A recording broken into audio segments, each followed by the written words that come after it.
শীতের শুষ্ক বাতাস ত্বকের উজ্জ্বলতা কেড়ে নেয়। এমন পরিস্থিতিতে আপনার রুটিনে কিছু বিশেষ জিনিস অন্তর্ভুক্ত করা প্রয়োজন। তাহলে চলুন জেনে নিই শীতে উজ্জ্বল ত্বকের রহস্য কি।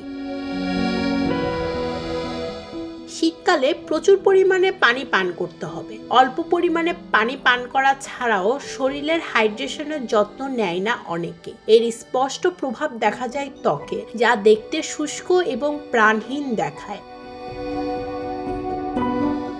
শুষ্ক ত্বকের সমস্যা শীতের মৌসুমে সবচেয়ে বেশি হয় এবং এর কারণে ত্বকের উজ্জ্বলতা কমতে থাকে। তাই এই মৌসুমে ত্বককে ময়শ্চারাইজার করা খুবই জরুরি।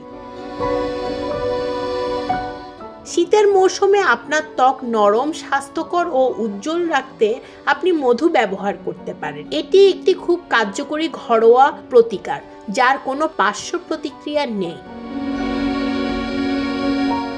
তেল ত্বককে সুস্থ ও সুন্দর রাখে। অতিরিক্ত শুষ্কতা থেকে রক্ষা করতে আপনি শীতের মৌসুমে তেল ব্যবহার করতে পারেন। আপনি আপনার মুখের জন্য জলপাই তেল, নারিকেল তেল এবং বাদাম তেল ব্যবহার করতে পারেন।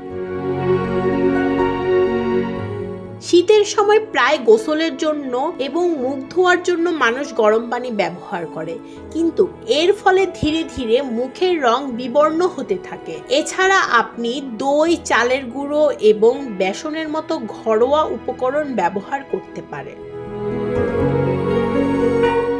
আপনি যদি শীতকালে আপনার মুখের রং তাৎক্ষণিক উন্নতি করতে চান, তাহলে একটি বোতলে সমপরিমাণ গোলাপ জল এবং গ্লিসারিন মিশিয়ে নিন, সাথে কয়েক ফোঁটা লেবুর রস যোগ করতে পারেন। রাতে ঘুমানোর আগে পরিষ্কার মুখে এই দ্রবণটি ব্যবহার করতে পারেন। সকালে মুখ ধোয়ার পরে দেখবেন আপনার ত্বক থেকে একরকম আভা দেখা যাচ্ছে। শীতে আপনার ত্বক থাকুক সুস্থ, সুন্দর এবং হাস্য উজ্জ্বল। ডেস্ক রিপোর্ট, ভোরের পাতা।